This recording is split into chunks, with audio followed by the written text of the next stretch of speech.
Pakawalan niyo ang tatay ko at papalakarin ko kayo. Sigaw ng bata sa gitna ng hukuman. Sumabog ang tawanan. Isang hukom na paralisado, isang inosenteng bata, isang inosenteng ama na nahatulan. Walang sinuman ang nag-akala na ang mga salitang iyon ang magbabago sa lahat at ang imposible ay mangyayari. Ang katahimikan sa mataas na bulwagan ng hukuman ay ganap nang itinulak ni Isabela Reyes ang dobleng pinto ng buong lakas. Ang pagbukas nito ay umalingaw-ngaw na parang sigaw ng digmaan. 200 pares ng mata ang bumaling sa pasukan, kung saan isang bata na may gusot na uniporme ng paaralan at tuyong luha sa pisngi ang naglakad ng may determinasyon patungo sa estrado. Order! Order sa hukuman. Pinalo ni Hukom Santiago de la Cruz ang mazo sa mesa. Ang kanyang wheelchair ay bahagyang umungol habang siya ay sumandal. Ang kanyang kulay abong mga mata, pinatigas ng mga dekada sa hukuman, ay nanuot sa maliit na tagapanghimasok. Sino ang nagpahintulot sa isang menor de edad na pumasok sa panahon ng pagdinig? Walang sumagot. Nagkatinginan ang mga guwardiya ng seguridad, litong-lito. Tumatakbo ng napakabilis si Isabela kaya nalampasan niya ang metal detector bago pa nila siya mapigilan. Inosente ang tatay ko. Ang boses ni Isabela ay bumali sa protocol na parang kidlat na bumibiyak sa langit. Alam niyo po lahat iyan, pero walang gustong makinig sa katotohanan. Sumiklab ang bulungan sa bulwagan. Inilabas ng mga mamamahayag ang kanilang mga kamera. Nagsimulang magbulungan ang mga naroroon sa mga upuan ng publiko. Sa kinauupuan ng akusado, biglang itinaas ni Dr. Mateo Reyes ang kanyang ulo. Ang kanyang mga mata ay nagtagpo sa kanyang anak. Baling-baling ang kanyang mukha, may ilang araw ng balbas at madilim na bilog sa ilalim ng kanyang mga mata, tanda ng hindi pagtulog ng maraming linggo. Isabela, huwag! Bulong niya ng desperado. Sinusubukang tumayo ngunit pinigilan ng mga opisyal na nagbabantay sa kanyang upuan. Agad na tumayo si Piskal Antonio Santos. Inaayos ang kanyang kurbata ng may artistikong galaw. Kagalang-galang na hukom. Ito ay lubos na irregular. Ang batang ito ay humahadlang sa isang legal na proseso. Hinihiling ko na siya ay alisin agad. At ikaw ay sinungaling. Humaharap si Isabela sa piskal.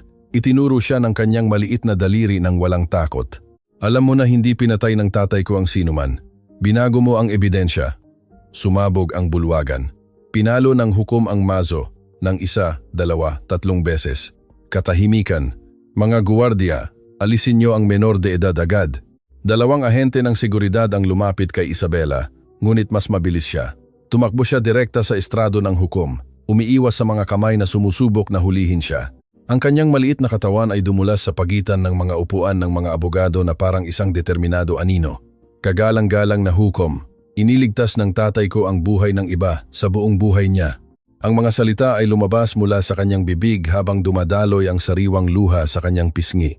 Siya ang pinakamahusay na siruhano sa ospital ng lungsod. Ginagamot niya ang mga bata ng hindi naniningil. Tinutulungan ang lahat. Anak, intindihin mo na ito ay isang hukuman ng hustisya. Nagsalita si Hukom de la Cruz ng may kontrol, ngunit matatag na boses. Ang kanyang mga kamay ay mahigpit na nakakapit sa mga braso ng kanyang wheelchair. Ang emosyon ay hindi nagbabago ng katotohanan. Ang iyong ama ay inakusahan ng kapabayaan sa medisina na nagresulta sa pagkamatay ng isang pasyente. Ang ebidensya ay gawa-gawa lamang. Sa wakas ay narating ni Isabela ang estrado, napakalapit na, nakikita niya ang mga ugat sa kamay ng mahistrado. At alam mo iyan, lahat sa korte na ito ay alam iyan. Ipinikit ni Dr. Mateo Reyes ang kanyang mga mata ng mahigpit. Sinisira ng kanyang anak ang anumang posibilidad ng apela sa hinaharap sa kanyang pag-aalsa. Kinakabahang tumayo si Attorney Elena Garcia, ang kanyang abogadong tagapagtanggol. Kagalang-galang na hukom, humihingi po ako ng paumanhin sa ngalan ng aking kliyente. Ang menor de edad ay malinaw na traumatized ng... Ang menor de edad ay nagsasabi ng totoo. Isang boses ng matanda ang tumayo mula sa gallery ng publiko. Isang babae na may baston ang dahan-dahang tumayo.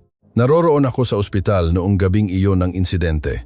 Ginawa ni Dr. Reyes ang lahat ng makakaya ng isang tao para iligtas ang lalaking iyon. Ginang, umupo kayo agad o kayo ay paaalisin. Utos ng hukom. Ngunit ang iba ay nagsimulang tumayo. Una 1, pagkatapos ay 3, pagkatapos ay 1 dosena ng tao sa gallery. Ang anak ko ay buhay dahil kay Dr. Reyes. Inoperahan niya ang asawa ko nang hindi kami sinisingil ni isang kusing. Ang lalaking iyon ay isang bayani. hindi isang kriminal. Galit na pinalo ang mazo. Tumakbo ang mga guwardiya patungo sa gallery habang nagkakagulo ang hukuman. Sa gitna ng kaguluhan, sinamantala ni Isabela ang sandali. Umakyat siya sa mga hagdanan ng estrado bago pa siya mapigilan at tumayo direkta sa harap ng wheelchair ni Hukom de la Cruz. Kagalang-galang na Hukom. Ang boses niya ngayon ay mas mababa, ngunit bawat salita ay bumabasag sa hangin na parang matalim na kutsilyo. Namayapa ang nanay ko, ilang taon na ang nakakaraan. Ang tatay ko na lang ang meron ako. Kung hahatulan mo siya ngayon, sisirain mo ang isang inosenteng pamilya. Tiningnan ni Santiago de la Cruz ang bata sa harap niya. Sandali, may kumislap sa kanyang kulay abong mga mata. Isang bagay na tila sakit o marahil pagkilala, ngunit ang kanyang mukha ay muling tumigas. Anak, ang hustisya ay hindi nakabatay sa damdamin. Ito ay nakabatay sa mga katotohanan at ebidensya. At ang ebidensya laban sa iyong ama ay ebidensya. Pinutol siya ni Isabela. Ang kanyang boses ay muling tumaas. Nagsasalita ka ba ng ebidensya gayong ang sarili mong anak ay iniligtas ng aking ama? Nanginginig ang buong hukuman. Ni isang bulong, ni isang galaw. Ang lahat ng mata ay lumipad patungo sa hukom, na ang ekspresyon ay kapansine-pansing nagbago. Pumuti ang kanyang mga buko ng daliri habang mahigpit na nakakapit sa mga braso ng upuan. Ano? Ano ang sinabi mo? Ang kanyang boses ay lumabas na parang isang bulong na hirap. Ang anak mo, kagalang-galang na Hukom. Inilabas ni Isabela ang isang nakatiklop na papel mula sa bulsa ng kanyang uniforme. Ilang taon na ang nakalipas. Noong bata pa siya, naaksidente siya.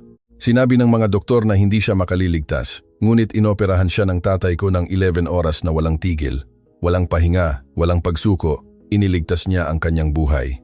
Namutla si Piskal Santos. Tiningnan ni Attorney Garcia si Isabela ng malaki ang mata, hindi alam kung saan nakuha ng bata ang impormasyong iyon.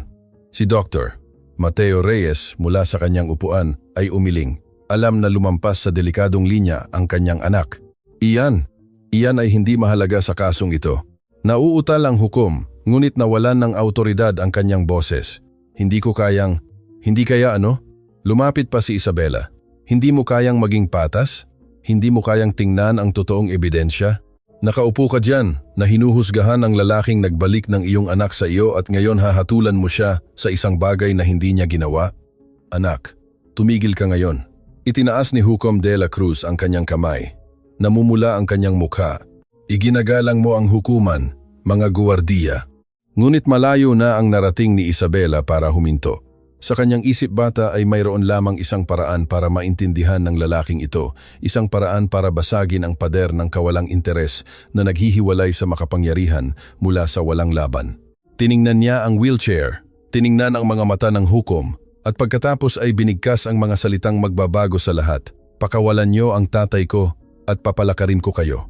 Ang katahimikan na sumunod ay ganap, napakakapal na parang mahahati ng kutsilyo, at pagkatapos, na parang may nagbukas ng balbula. Sumabog ang tawanan sa buong bulwagan. Tumawa ang mga abogado, tumawa ang mga mamamahayag, tumawa ang publiko, kahit ang mga guwardiya ng seguridad ay nagkatinginan ng hindi makapaniwala. Isang maliit na bata ang nangako na papalakarin ang isang lalaking maraming taon ng paralisado. Ito ay walang katuturan, ito ay pambata, ito ay imposible. Narinig mo ba siya? Bulong ng isang mamamahayag sa kanyang kasamahan sa gitna ng tawanan. Papalakarin niya ang hukom. Ito ang material para sa front page. Kawawang nilalang, desperado na siya, puna ng isang babae sa gallery. Pinayagan ni Piskal Santos ang isang malupit na ngiti. Kagalang-galang na hukom. Sa tingin ko ay perpektong ipinapakita ng eksenang ito ang hindi matatag na mental na kalagayan na pumapalibot sa pamilya ng akusado. Hinihiling ko na ito ay isaalang-alang sa sentensya. Maging si Attorney Garcia ay pumikit dahil sa pagkabigo. Ang kanyang kaso, na mahina na, ay naging isang biro sa paningin ng hukuman. Ngunit hindi umatras si Isabela, hindi siya umiyak, hindi siya yumuko. Hindi kayo naniniwala sa akin, sabi niya ng simple na direktang tumitingin sa mga mata ni Hukom de la Cruz.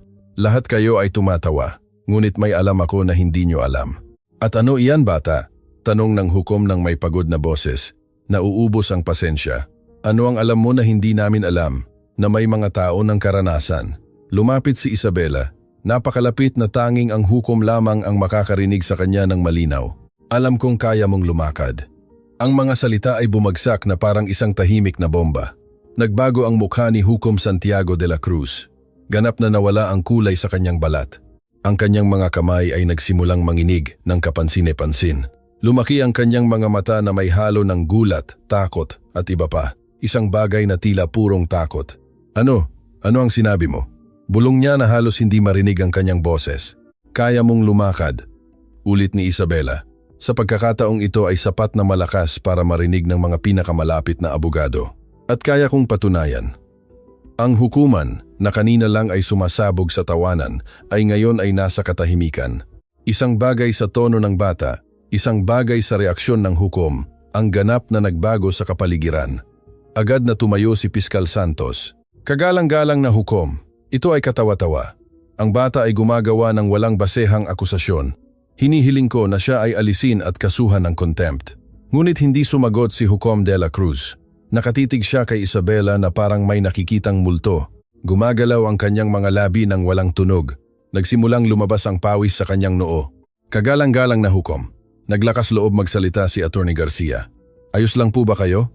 Inilabas ni Isabela ang isa pang bagay mula sa kanyang bulsa. Isang maliit na sobre, naninilaw na sa tagal. Inilagay niya ito sa mesa ng hukom nang may matatag na mga kamay. Ito, sabi niya ng malinaw, ay isang liham na hindi kailanman gustong ipakita ng tatay ko. Sinabi niya sa akin na ang mga sikreto ng mga pasyente ay sagrado, ngunit hindi ako doktor. At malapit nang makulong ang tatay ko sa isang bagay na hindi niya ginawa. Tiningnan ng hukom ang sobre na parang isang makamandag na ahas. Hindi niya ito hinawakan, hindi niya ito binuksan, ngunit nakikita ng lahat sa bulwagan na kinikilala niya ang sobreng iyon.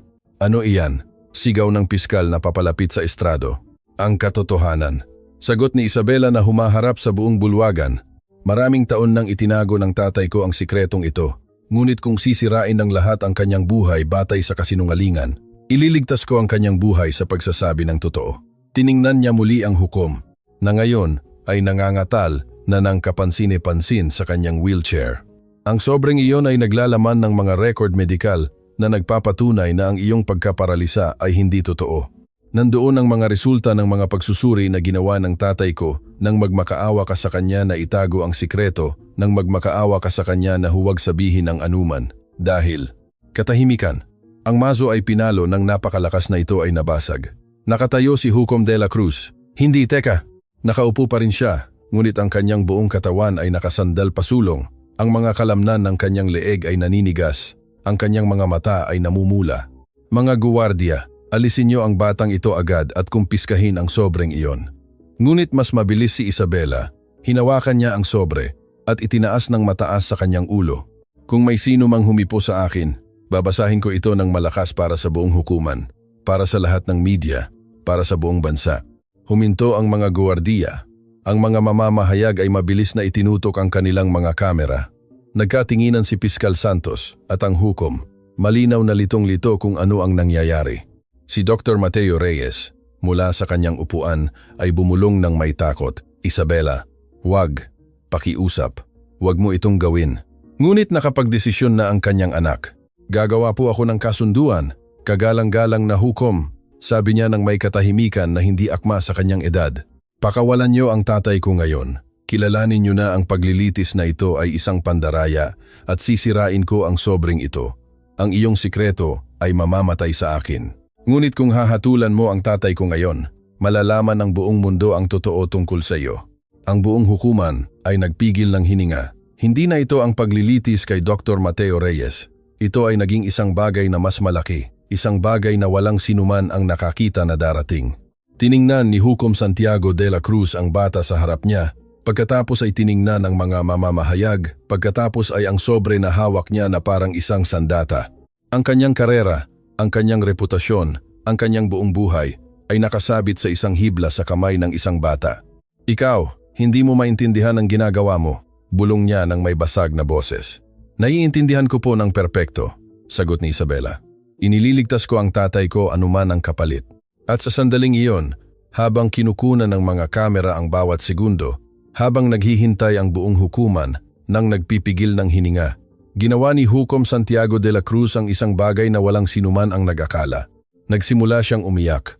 Ang mga luha ni Hukom Santiago de la Cruz ay dumadaloy sa kanyang mukha habang ang katahimikan sa hukuman ay nagiging hindi matitiis. Hindi ito mga luha na pinipigil. Ito ay mga hikbi na bumubuo sa kanyang balikat na nagpapayanig ng bahagya sa kanyang wheelchair. Walang sino man sa bulwagang iyon ang nakakita ng isang mahistrado na nabasag ng ganoon. Kagalang-galang na hukom, nauutal si Piskal Santos na lubos na nalito kung paano magpapatuloy. Kailangan niyo po ng pahinga. Ngunit hindi sumagot ang hukom. Nakatakip ang kanyang mga kamay sa kanyang mukha. Ang kanyang mga daliri ay nakadiin sa kanyang sentido na parang gusto niyang pigilan ang sakit na nanggagaling sa loob.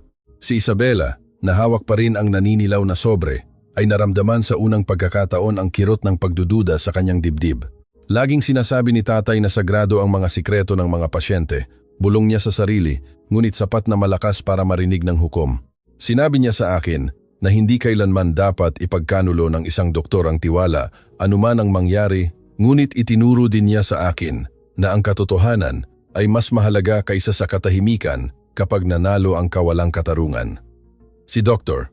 Mateo Reyes, mula sa kinauupuan ng akusado, ay tiningnan ang kanyang anak na may halo ng labis na pagmamalaki at lubos na takot.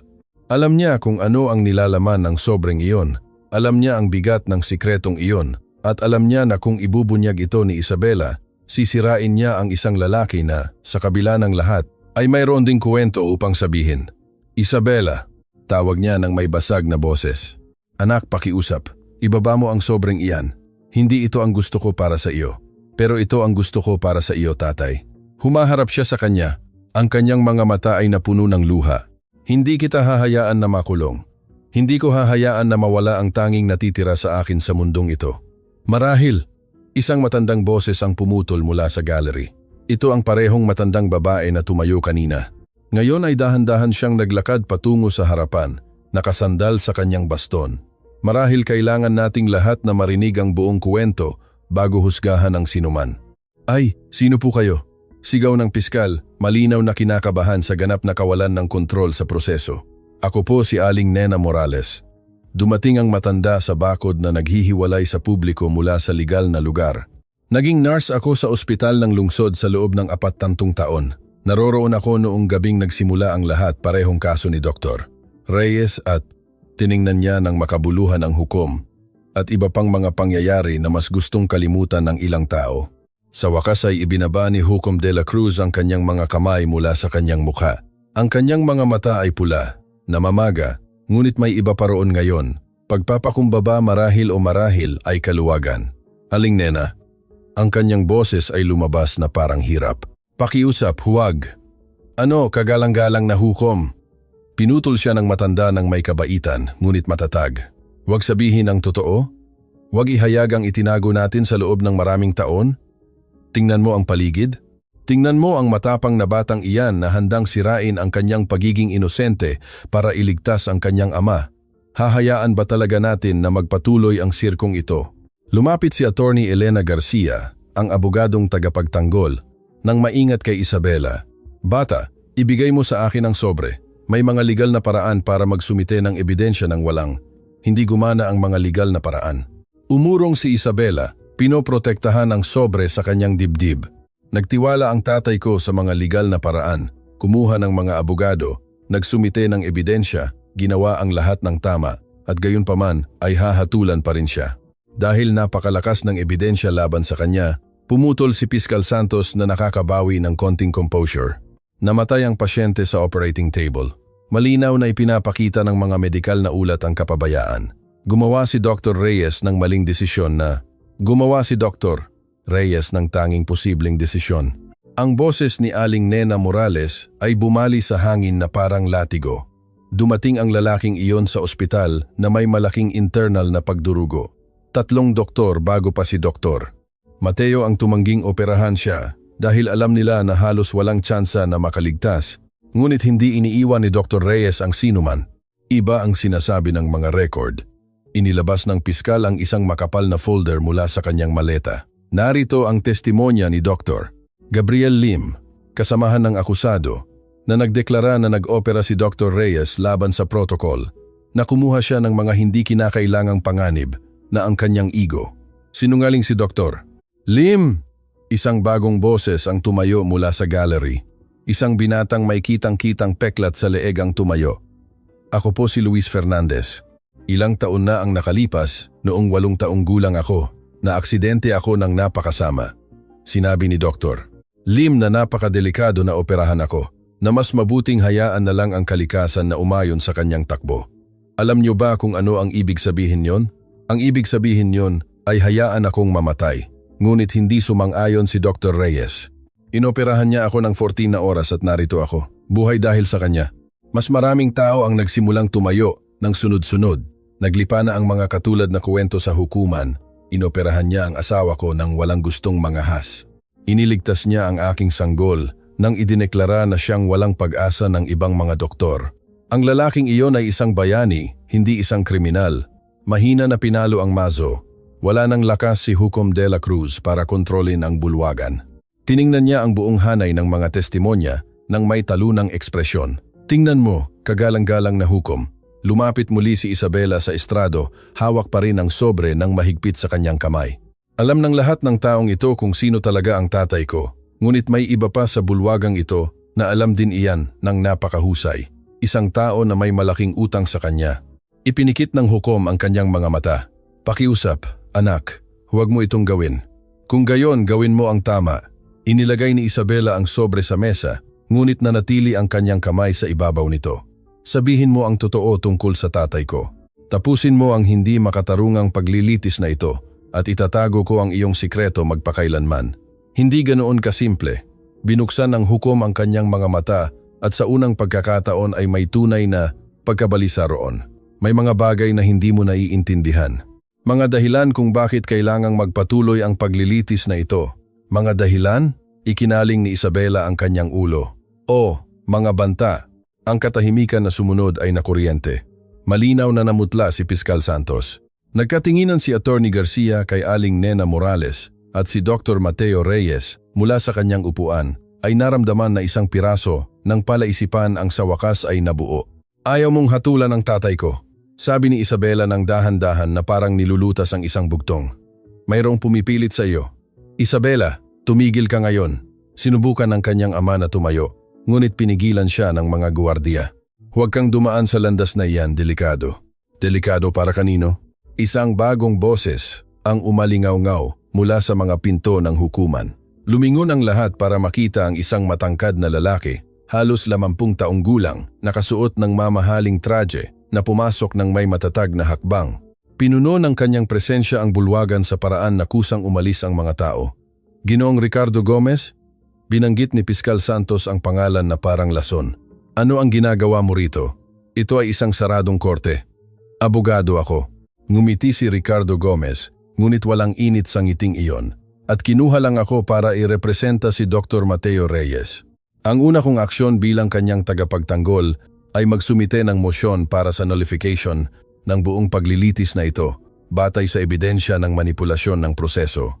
Binuksan ni Attorney Garcia ang kanyang bibig para magprotesta, ngunit itinaas ni Gomez ang kanyang kamay. Attorney Garcia, walang personalan, ngunit kayo ay itinalaga sa kasong ito dahil sa dami ng inyong trabaho na nagpapababa ng inyong bisa. Hindi iyon nagkataon, iyon ay pinlano. Pinlano? Lumapit si Hukom de la Cruz. Ginoong Gomez, nagbibigay kayo ng napakabigat na akusasyon nang walang ebidensya na walang ebidensya. Inilabas ni Gomez ang isang device mula sa kanyang bulsa. Mayroon akong mga recording, mga pag-uusap sa pagitan ni Piskal Santos at ilang individual na mas gustong manatili sa anino. Mga pag-uusap kung paano tiyakin ang paghatol kay Dr. Reyes anuman ang katotohanan. Sumabog ang bulungan sa hukuman. Tumayo si Piskal Santos. Namumula ang kanyang mukha. Iyan ay ganap na kasinungalingan. Hinihiling ko na ang device na iyan ay kumpiskahin agad. Walang legal na paraan na may access ka sa mga pribadong pag-uusap na kinasasangkutan ng pagsasabwatan para ikulong ang isang inosente. Ngumiti si Gomez. Tama ka, Piskal. Walang legal na paraan na mayroon ako nito, ngunit narito ito at kumpleto ito ng mga petsa, oras at pangalan. Tiningnan ni Isabela ang bagong dating na may halo ng pagkamangha at pagdududa. Sino ka talaga? Bakit mo tinutulungan ang tatay ko? Direkta siyang tiningnan ni Ricardo Gomez at sa unang pagkakataon ay lumambot ang kanyang ekspresyon. Dahil bata, iniligtas ng tatay mo ang isang napakahalagang tao para sa akin, isang tao na idineklara ng walang pag-asa ng mga doktor.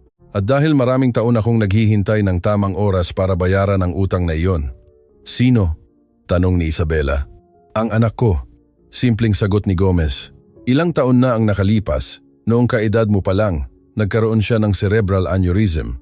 Inoperahan siya ni Dr. Reyes ng 5 magkakaibang siruhano ang nagsabi na imposible. Ngayon ay nag-aaral siya ng medisina dahil gusto niyang maging katulad ng lalaking nagbigay sa kanya ng pangalawang pagkakataon sa buhay. Dumaloy ang luha sa pisngi ni Isabela. Kung gayon may mas maraming tao na iniligtas ang tatay ko. Daan-daan! Pumutol si Aling Nena Morales. Sa kanyang karera, iniligtas ni Dr. Reyes ang daan-daang tao na itinuring na walang pag-asa ng ibang mga doktor, ngunit naging sanhi din iyan para magkaroon siya ng mga kaaway. Mga kaaway?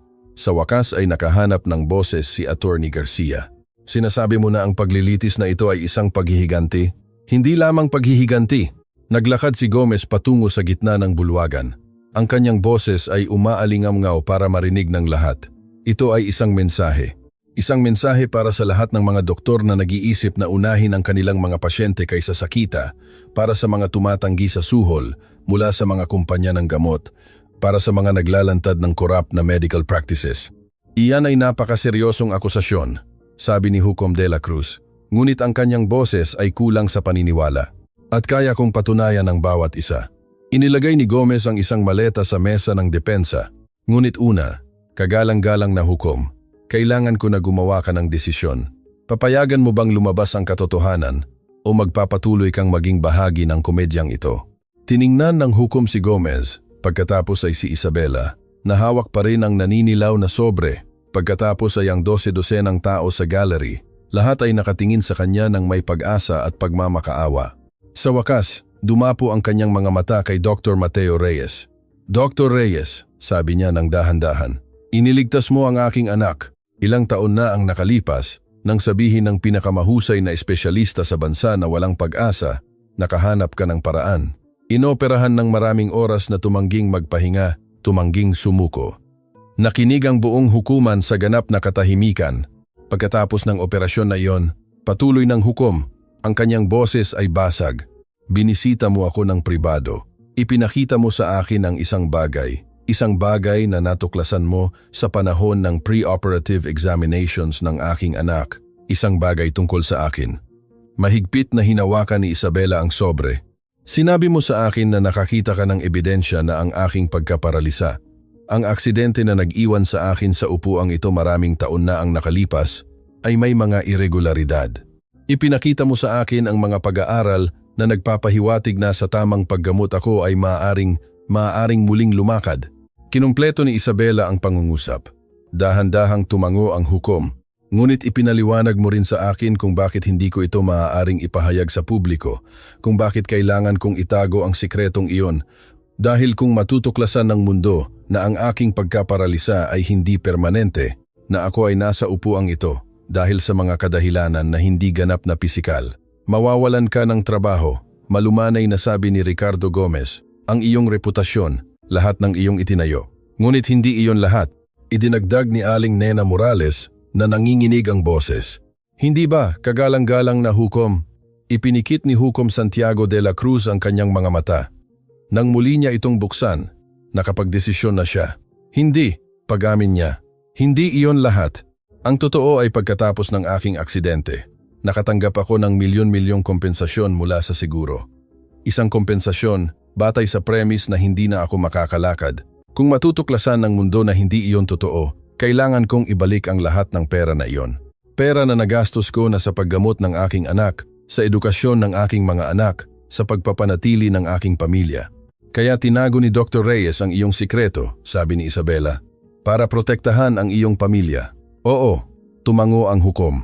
At nanumpa ako na hindi ko kailanman malilimutan ang kabutihang iyon, na kung balang araw ay matutulungan ko siya, gagawin ko ito ng walang pag-aalinlangan. Kung gayon, tulungan mo siya. Ngayon, inilagay ni Isabela ang sobre direkta sa kamay ng hukom. Maging ang lalaking pinaniniwalaan ng tatay ko na ikaw, maging patas ka. Kinuha ni Santiago de la Cruz ang sobre na nanginginig ang mga kamay. Tiningnan niya ito ng matagal.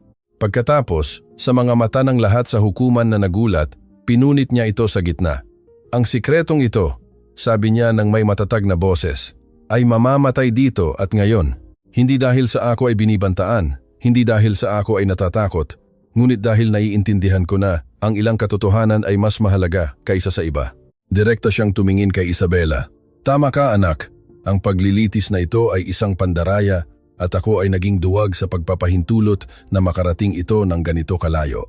Humaharap siya kay Piskal Santos na tiningnan ang lahat ng may lumalagong takot. Piskal, ang iyong ebidensya laban kay Dr.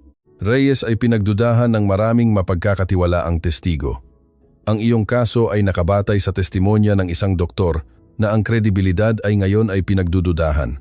At kung si Ginoong Gomez ay mayroong ebidensya ng manipulasyon ng proseso, kagalang-galang na hukom, ito ay walang kabuluhan. Sigaw ni Santos. Hindi mo maaaring basta-basta na lang ibasura ang isang kaso dahil sa isang bata na gumawa ng isang emosyonal na palabas. Ang mga patakaran sa proseso ay umiiral para magsilbi sa hustisya, putol ng hukom, hindi para hadlangan ito. At ngayon ay malinaw kong nakikita na ang hustisya ay hindi na isa sa katuparan sa hukumang ito. Itinaas niya ang kanyang mazo. Ang paglilitis na ito, deklara niya, ay sinuspinde ng walang katiyakan hanggang sa makumpleto ang isang buong investigasyon sa mga akusasyon ng manipulasyon ng proseso at gawa-gawang ebidensya. Bumagsak ang mazo. Ang tunog ay umalingaw-ngaw na parang kulog. Sumabog ang hukuman. Tumakbo ang mga mamamahayag patungo sa mga labasan na sumisigaw sa kanilang mga telepono. Nagsisigawan ang publiko sa tuwa. Nagsabog ng mga papel si Piskal Santos na nagpoprotesta ng galit na galit at sa gitna ng kaguluhan, tumakbo si Isabela patungo sa kanyang ama. Ang mga guwardiya, nalito sa pagbabago ng mga pangyayari, ay hindi siya pinigilan nang tumalon siya sa bakod at yumakap kay Mateo Reyes. Nahuli siya ni Mateo, niyakap siya ng napakahigpit na parang gusto niyang sipsipin siya sa loob ng kanyang sarili. Ginawa mo, aking matapang, bulong niya sa kanyang buhok. Ginawa mo, hindi tatay. Umiiyak siya sa kanyang dibdib. Ikaw ang gumawa niyan. Iniligtas mo ang hukom. Iniligtas mo ang lahat. Ako lang ang nagtiyak na naaalala nila. Ngunit habang magkayakap ang ama at anak, walang nakapansin sa madilim na figura na nagmamasid mula sa likuran ng hukuman. Isang lalaki na naroroon sa buong proseso, kumukuha ng maingat na mga tala, nagre-record ng bawat salita. Nasuspinde ang paglilitis na ito, ngunit nagsimula pa lang ang digmaan at ang mga puwersa na sumubok na sirain si Dr. Mateo Reyes ay hindi susuko ng ganoon kadali. Sumapit na ang gabi sa syudad nang sa wakas ay makalabas si Isabela at ang kanyang ama sa hukuman. Naghihintay ang mga mamamahayag na parang isang gutom na kawan, kumikislap ang mga kamera, lumalabas ang mga mikropono na parang desperadong tentacles upang makuha ang bawat salita. Dr. Reyes, kumusta po ang pakiramdam niyo pagkatapos ng suspensyon ng paglilitis? Isabela, totoo ba na kinutsaba mo ang hukom? Doktor, may corruption ba sa sistema ng hudikatura? Lumitaw si attorney. Ricardo Gomez na parang kalasag sa pagitan nila at ng media, ang kanyang kahanga-hangang presensya ay nagtaboy sa kaguluhan. Walang komento. Hindi magbibigay ng pahayag ang aking kliyente hanggang sa matapos ang investigasyon. Isang itim na sasakyan ang naghihintay sa bangketa. Mabilis silang inakay ni Gomez sa loob. Isinasara ang pinto nang sinusubukan ng isang mamamahayag na ipasok ang kanyang mikropono. Mabilis na umalis ang sasakyan. Iniiwan ang sirkong pang-media. Sa loob ng sasakyan, sa wakas ay pinayagan ni Isabela ang sarili na manginig. Ang adrenaline na nagpanatili sa kanyang tapang sa loob ng maraming oras ay nawala, nag-iwan sa kanya ng pagod at takot. Niyakap siya ni Mateo sa kanyang dibdib, nararamdaman ang tahimik na hikbi na pinigilan niya sa napakatagal na panahon. Tapos na, aking matapang, bulong niya habang hinahalikan ang kanyang ulo. Tapos na? Talaga po tatay? Ang basag na boses ni Isabela ang bumutas sa kanyang puso. O nagsisimula pa lang. Nagkatinginan si Mateo at Gomez na nagmamaneho ng may seryosong ekspresyon. Pareho nilang alam ang sagot, ngunit walang gustong bigkasin ito ng malakas. Hindi sila nagtungo sa kanilang bahay. Sa halip dinala sila ni Gomez sa isang diskretong gusali sa labas ng lungsod, isang lugar na tila abandonado. Ngunit ang mga bintana ay nagliliwanag ng mahina mula sa loob. Nasaan tayo? Tanong ni Mateo nang huminto ang sasakyan. Sa isang ligtas na lugar, sagot ni Gomez habang pinapatay ang makina. Kailangan ko kayong ipakita ng isang bagay na magbabago sa lahat ng alam nyo tungkol sa kasong ito. Pumasok sila sa isang pinto sa gilid. Ang loob ay nakakagulat na moderno. Mga computer, maraming screen, metal na cabinet. Mukha itong isang pribadong opisina ng investigasyon. Isang batang babae, halos 30 taong gulang, ang tumingin nang pumasok sila. Ang kanyang buhok ay nakatali sa isang mataas na ponytail at nakasuot siya ng salamin na makapal ang frame. Sa kanyang mesa ay may 12-dosenang litrato, dokumento at mga tala na konektado ng pulang mga sinulid. Dr. Reyes, Isabela. Siya si Investigador Liza de la Vega, pagpapakilala ni Gomez. Siya ang taong naglalantad ng sabwatan na ito sa loob ng maraming buwan. Buwan? Nagkunot noo si Mateo. Pero ako ay inakusahan lang halos 8 linggo na ang nakalipas. Ngunit ang sabwatan laban sa iyo ay nagsimula ng mas maaga. Kumpleto ni Liza habang inaayos ang kanyang salamin. Halos 1 taon na ang nakakaraan. Itinuro niya ang isa sa mga screen kung saan lumitaw ang litrato ng isang matandang lalaki, pilak ang buhok, mukha ng mandaragit na nakasuot ng mamahaling traje. Kinikilala mo ba ang lalaking ito, Dr. Reyes? Tiningnan ni Mateo ang larawan at naramdaman na nilamig ang kanyang dugo. Si Don Eduardo Alcantara, Executive Director ng Phoenix Laboratories. Eksakto. Hinawakan ni Liza ang keyboard at lumitaw ang mas maraming larawan. Isa sa pinakamalaking kumpanya ng gamot sa bansa at ang iyong personal na kaaway numero 1. Hindi ko maintindihan. Tiningnan ni Isabela ang mga litrato ng may pagkalito. Bakit gustong saktan ng isang ginoo ng gamot ang tatay ko? Lumuhod si Liza para makita ang bata. Dati, may natuklasan na masama ang tatay mo. Nagbebenta ang Phoenix Laboratories ng depektibong gamot sa mga pampublikong ospital. Gamot na hindi gumagana ng maayos, ngunit mas mura ang produksyon. Inilantad ng tatay mo ito at ipinako ako sa krus dahil doon. Mapait na idinagdag ni Mateo. Walang autoridad ang nag-imbestiga. Sa halip, inakusahan ako ng paninirang puri. Kailangan kong bawiin ang aking pahayag sa publiko para hindi mawala ang aking lisensya sa medisina. Pero hindi ka naman talaga nagbawi, di ba? Ngumiti si Gomez. Nagpatuloy ka sa pagdodokumento ng bawat kaso, bawat pasyente na naapektuhan, nagtatago ng ebidensya. Kailangan kong gawin. Depensa ni Mateo, may mga batang namamatay dahil sa peking gamot. Hindi ko maaaring baliwalain lang. Bumalik si Liza sa kanyang computer. Nalaman niya ni Don Eduardo Alcantara at nagpasya siya na napakadelikado mo para hayaan kang malaya. Kailangan kanyang patahimikin ng permanente, hindi sa pisikal na karahasan. Masyadong halata iyon, kundi sa pagsira sa iyong kredibilidad, iyong karera, iyong buhay. Ang pasyente na namatay, kinonekta ni Isabela ang mga piraso. Ang sinabi nilang pinatay ni tatay ay si Ricardo Mendez. Ipinakita ni Liza ang litrato ng isang nasa edad na lalaki. Nagtatrabaho siya bilang accountant para sa Phoenix Laboratories. Natuklasan niya ang mga irregularidad sa pananalapi na may kinalaman sa mga depektibong gamot. Sasaksi siya laban sa kumpanya. Ang katahimikan sa silid ay makapal na parang tingga. Sinasabi niyo na hindi makumpleto ni Mateo ang pangungusap, na si Ricardo Mendez ay hindi namatay dahil sa kapabayaan sa medisina? Kinumpleto ni Gomez, siya ay pinatay at dinisenyo nila ang lahat para ikaw ang managot. Naramdaman ni Isabela na nanghina ang kanyang mga binti. Hinawakan siya ni Mateo bago pa siya matumba. Inilagay siya sa isang upuan sa malapit. Ang mundo ng bata na nabigla na ng matindi ay ngayon ay tuluyang naghiwalay. Paano? Iyon lang ang tanong ni Mateo. Nagsimulang magpaliwanag si Liza. Ang kanyang boses ay teknikal, ngunit puno ng pinipigilang galit. Dumating si Ricardo Mendez sa ospital na may internal na pagdurugo. Ipinapakita ng mga record na nag-order ka ng routine blood tests bago ang operasyon, ngunit ang mga pagsusuri na iyon ay minanipula. Ipinakita niya ang mga dokumento sa screen.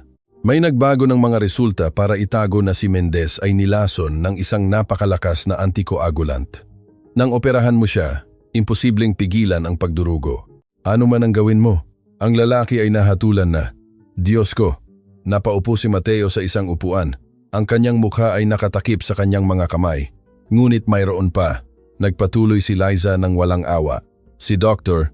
Gabriel Lim, ang iyong kasamahan na sumaksi laban sa iyo, ano ang tungkol sa kanya? Nakatanggap siya ng transfer na 2 milyong piso sa isang offshore account 3 araw pagkatapos ng pagkamatay ni Mendez, pera na nagmula sa isang subsidiary ng Phoenix Laboratories. Tumayo si Isabela nang bigla, ang kanyang maliliit na kamao ay nakakuyom. Kung gayon, nagsinungaling ang doktor na iyon. Inosente ang tatay ko. Ganap, tumango si Gomez. Ngunit ang pagpapatunay nito sa korte ay magiging komplikado. May malalim na koneksyon si Don Eduardo Alcantara. Mga hukom, politiko, pulis, lahat ay nasa kanyang bulsa. Kung gayon, ano ang gagawin natin? Tanong ni Mateo na pakiramdam ay mas nawawala kaysa kailanman. Lalaban tayo. Isang bagong boses ang sumama sa usapan.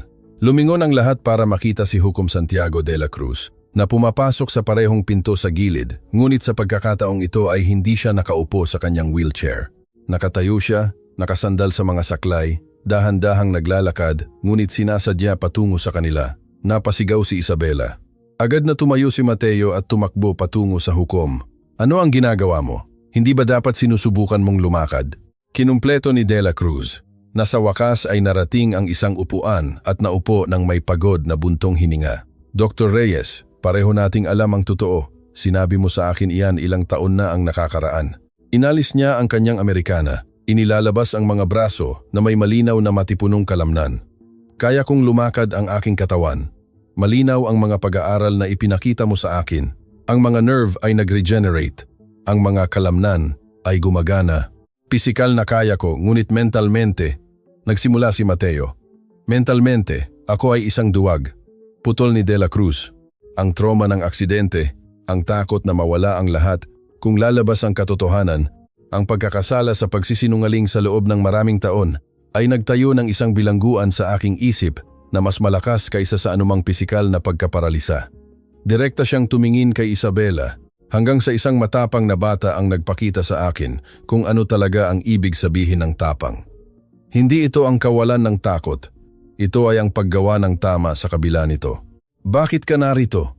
Tanong ni Gomez. Malinaw na nagulat sa paglitaw ng mahistrado. Dahil natanggap ko ito ngayon, inilabas ni De La Cruz ang isang sobre mula sa kanyang bulsa. Sa loob ay isang litrato lamang. Iyon ay ang kanyang anak, na kinunan sa parehong araw ayon sa digital date sa sulok. Sa paligid ng ulo ng bata, may gumuhit ng target na may pulang marker. Naramdaman ni Isabela na nilamig ang kanyang dugo. Kinuha ni Mateo ang litrato, nanginginig ang kanyang mga kamay sa galit.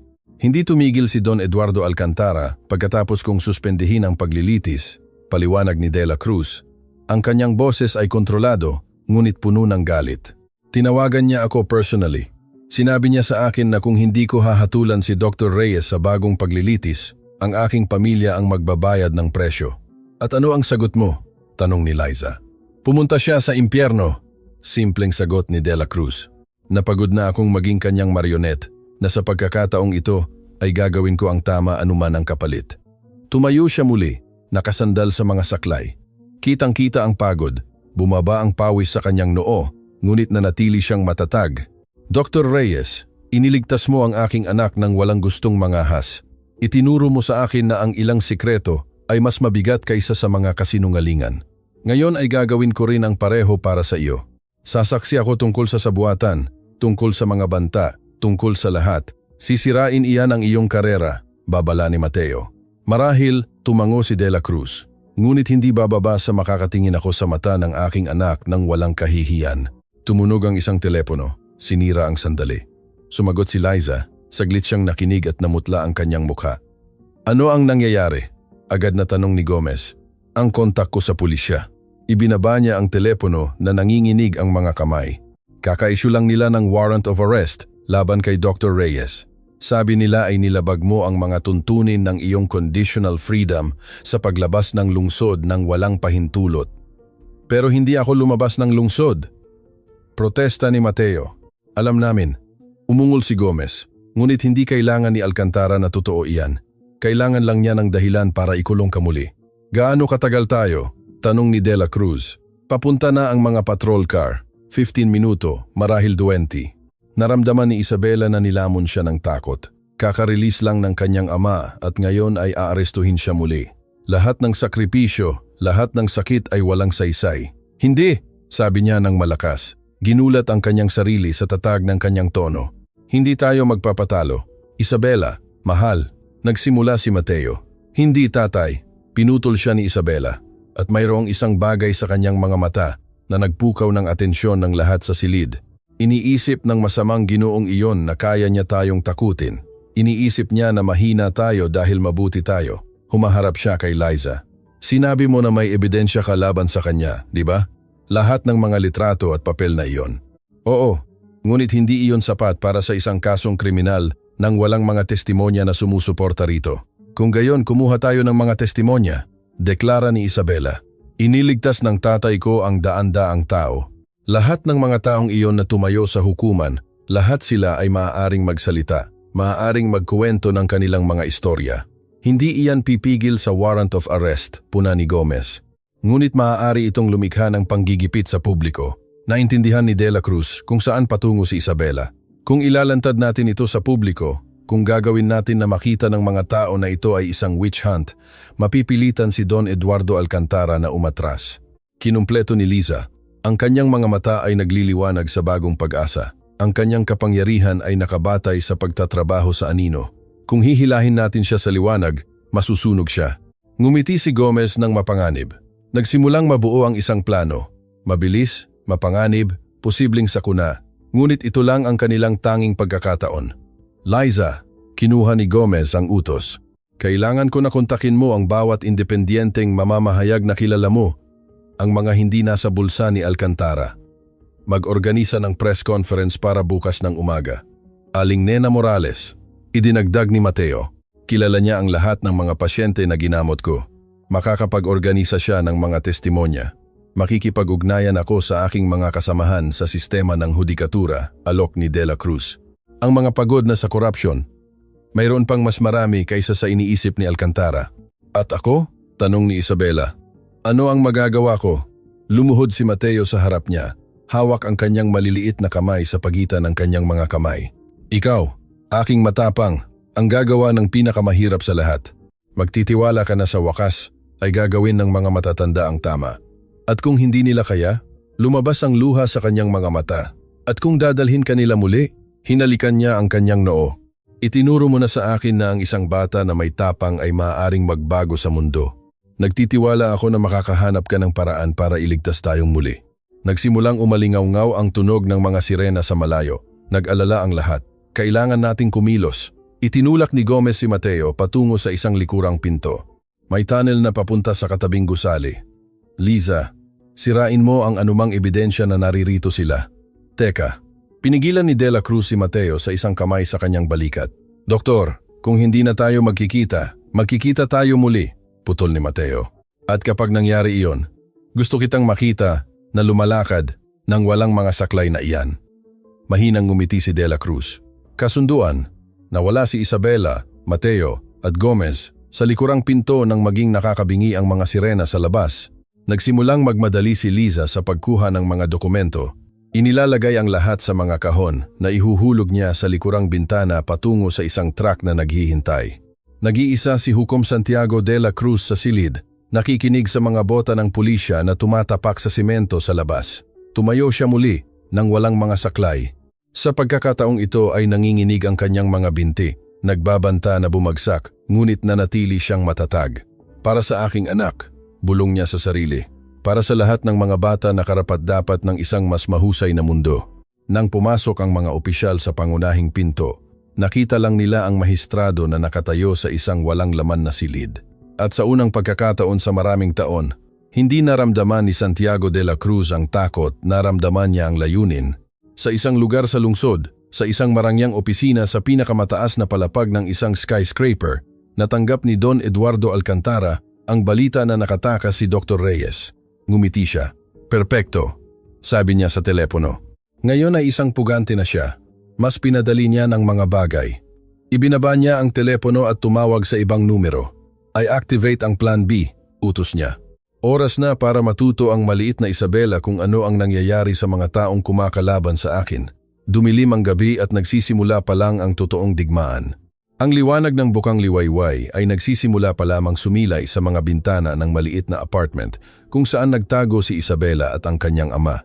Ito ay isang simpleng lugar sa isang nakalimutang kapitbahayan na ibinigay ng isa sa mga pasyente na iniligtas ni Mateo ilang taon na ang nakakaraan.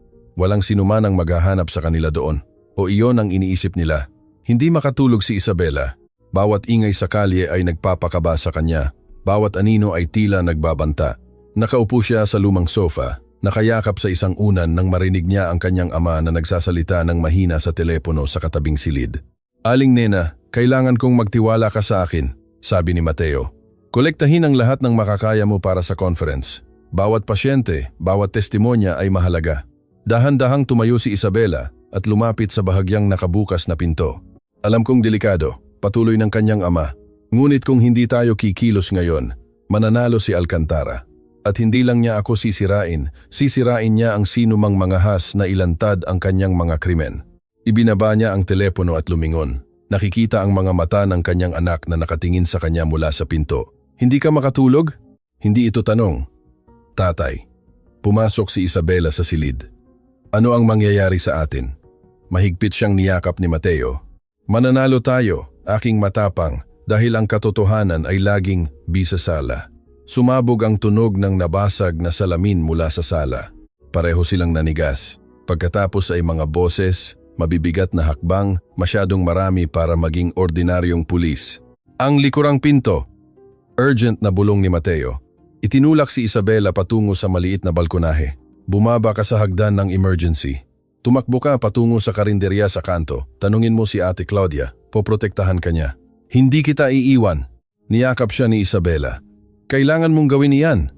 Ang pagka-urgent sa kanyang boses ay mas nakakatakot kaysa sa anuman. "Kung mahuhuli tayong dalawa, walang sinuman ang magsasabi ng totoo." "Sige na." Biglang bumukas ang pinto ng silid. 3 lalaki ang pumasok. Ang kanilang mga mukha ay nakatakip ng madilim na pasamontanyas. Hindi sila pulis, sila ay mas masahol pa. "Dr. Mateo Reyes," sabi ng isa sa kanila, nang may basag na boses. "Gusto kang kausapin ni Don Alcantara. Pakawalan niyo ako." Lumaban si Mateo nang hawakan siya. Ang kanyang mga mata ay nakatitig kay Isabela, na paralisado sa takot. "Walang kinalaman ang anak ko dito." Sa kabaligtaran, humaharap ang isa pang lalaki kay Isabela. "Ang bata ang eksaktong kailangan namin para masiguro ang iyong kooperasyon." Tumakbo si Isabela. Dinala siya ng kanyang mga binti sa balkonahe habang naririnig niya ang kanyang ama na sumisigaw ng kanyang pangalan. Bumaba siya sa metal na hagdan nang napakabilis na muntik na siyang matumba. Ang kanyang walang sapin na mga paa ay tumatapak sa malamig na metal. Ang luha ay bumabalot sa kanyang paningin. Narating niya ang eskinita at tumakbo. Tumatakbo siya ng mas mabilis kaysa sa anumang takbo niya sa kanyang buhay. Narinig niya ang mga yapak sa likod niya, mga boses na sumisigaw na huminto siya. Ang karinderya ay 2 bloke ang layo, napakalapit, napakalayo. Isang itim na kotse ang lumitaw ng walang babala. Hinarangan ang kanyang daan. Sinubukan ni Isabela na baguhin ang direksyon, ngunit itinayo siya ng malalakas na braso mula sa lupa. Sumigaw siya, sumipa, nangagat, ngunit walang silbi. "Huminahon, bata." Isang pamilyar na boses ang nagsalita.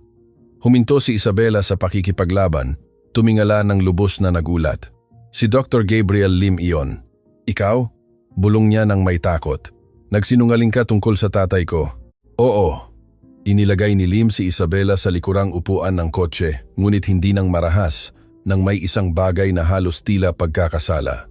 "At ngayon ay babayaran ko iyan." Umandar ang kotse. Idinikit ni Isabela ang kanyang sarili sa bintana, pinagmamasdan kung paano napag-iwanan ang mga lalaking humahabol sa kanya na nalito. Maingat na nagmaneho si Lim, dumaan sa mga eskinita na malinaw na alam niya ng mahusay. "Saan mo ako dadalhin?" Tanong ni Isabela na sinusubukang maging matapang kahit na nanginginig ang kanyang boses. "Sa isang ligtas na lugar," sagot ni Lim. "At pagkatapos ay maririnig mo ang isang bagay na hindi kailanman gustong malaman ng iyong ama." Nagmaneho sila sa loob ng 20 minuto hanggang sa makarating sila sa isang abandonadong ospital sa labas. Huminto si Lim sa kotse at lumingon kay Isabela. Inalis ang salamin na laging suot niya. Ang kanyang mga mata ay pula, pagod. 2 taon na ang nakalipas. Nagsimula siya ng walang pasakalye. "Nagkasakit ang aking bunsong anak. Agresibong leukemia. Kailangan niya ng napakamahal na gamot na eksperimental. Wala akong ganoong pera." Tahimik siyang pinakinggan ni Isabela, hindi naiintindihan kung saan patungo ito. Lumapit sa akin si Don Eduardo Alcantara. Nagpatuloy si Lim, ang kanyang boses ay basag. Nag-alok siya ng kasunduan. Babayaran niya ang lahat ng paggamot ng aking anak. Kung gagawin ko ang anumang hihilingin niya pagdating ng panahon, magsinungaling tungkol sa tatay ko, kumpleto ni Isabela. Oo, malungkot na tumango si Lim. Nang mamatay si Ricardo Mendez, tinawagan ako ni Alcantara. Binigyan niya ako ng eksaktong script kung ano ang dapat kong sabihin sa paglilitis, na nag-opera ang iyong ama ng may kapabayaan, na binaliwala niya ang mga protocol, na ang kanyang ego ang sanhi ng pagkamatay.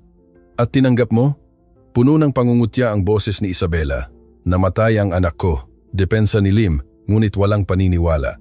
Ano ang gagawin mo para iligtas ang isang mahal mo?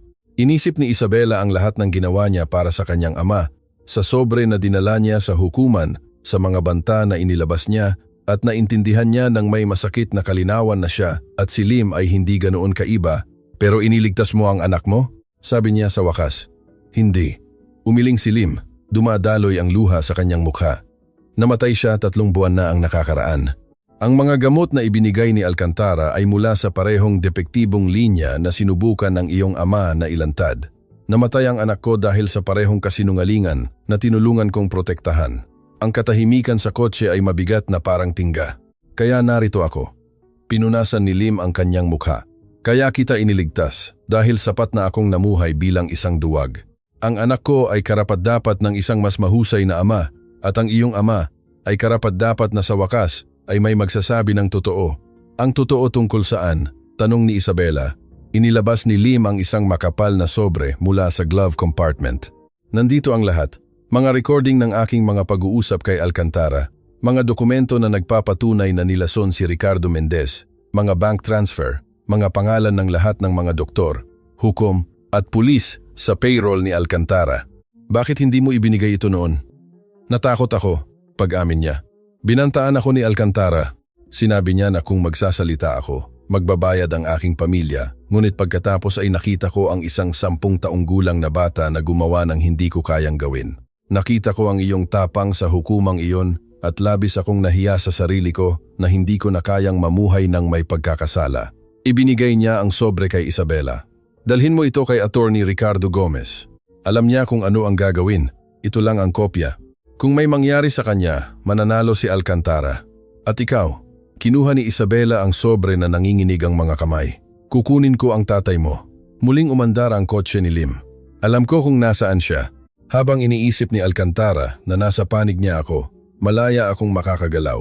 Paano ko malalaman na hindi mo ako niloloko? Hamon ni Isabela.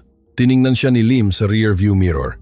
Hindi mo alam, ngunit ang iyong ama ay minsan ay nagtiwala sa kabutihan ng mga tao kahit na hindi niya dapat. Siguro pareho tayong nagbabaka sakali na mayroon pa ring kabutihan sa mundong ito. Ibinalik niya siya sa lungsod, ngunit hindi sa apartment. Iniwan niya siya sa harap ng gusali kung saan may opisina si Liza. Bago bumaba si Isabela, muling nagsalita si Lim. Sabihin mo sa iyong ama na pasensya na ako. Na kung makakabalik ako sa nakaraan, kaya mong bumalik, putol ni Isabela. Kaya mong bumalik sa pamamagitan ng paggawa ng tama ngayon. Tumango si Lim. Isang anino ng malungkot na ngiti sa kanyang mukha. Mas matalino ka kaysa sa maraming matatanda na kilala ko. Dapat ipagmalaki ka ng iyong ama. Umalis ang kotse. Iniiwan si Isabela na mag-isa sa bangketa na may sobre na naglalaman ng kapalaran nilang lahat. Dali-dali siyang umakyat sa hagdan at kinatok. Nang sunod-sunod ang pinto ni Liza, binuksan ni Attorney Ricardo Gomez. Ang kanyang ekspresyon ay nagbago mula sa pagkagulat patungo sa alarma nang makita niyang mag-isa ang bata. Nasaan ang tatay mo? Kinuha nila siya. Mabilis na pumasok si Isabela. Ibinibigay sa kanya ang sobre. Pero mayroon kami nito, si Dr. Lim. Nagbago siya ng panig. Ito ay mayroong lahat ng kailangan namin. Kinuha ni Liza ang sobre at nagsimulang suriin ang nilalaman. Lumaki ang kanyang mga mata sa bawat dokumento, bawat recording, bawat piraso ng nagpapatunay na ebidensya. Diyos ko, bulong niya. Ito ay sapat na para tuluyang sirain si Alcantara para ikulong ang 12 ng tao. Ito ang dahilan kung bakit papatayin nila ang tatay ko kung matuklasan nila na mayroon nito. Kinumpleto ni Isabela. Tumunog ang telepono ni Gomez. Sinagot niya. Saglit siyang nakinig at namutla ang kanyang mukha.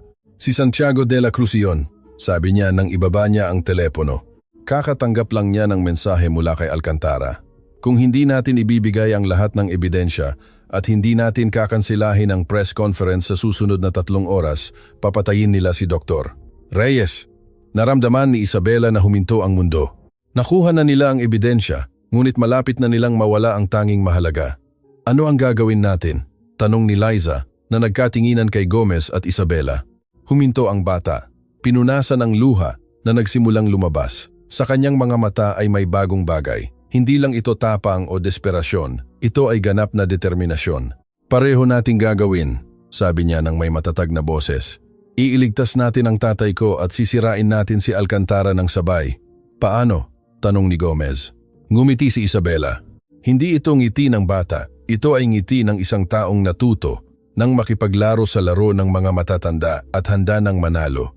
Sa tanging kapangyarihan na hindi mabibili o mababantaan ni Alcantara, sagot niya ang katotohanan ng live para sa buong mundo. At nagsimula siyang magpaliwanag ng isang plano na napakadelikado, napaka-imposible, na maaari lamang gumana kung perpektong gampanan ng lahat ang kanilang papel. 3 oras ang orasan. Ang huling labanan ay magsisimula na. Ang press room ng Convention Center ay siksikan. Mga kamera ng telebisyon, mga mausisa na mamamahayag na nakarinig tungkol sa conference na nangangakong ibunyag ang katotohanan tungkol sa pinakamalaking pharmaceutical conspiracy sa bansa. Eksakto ang planado ni Isabela.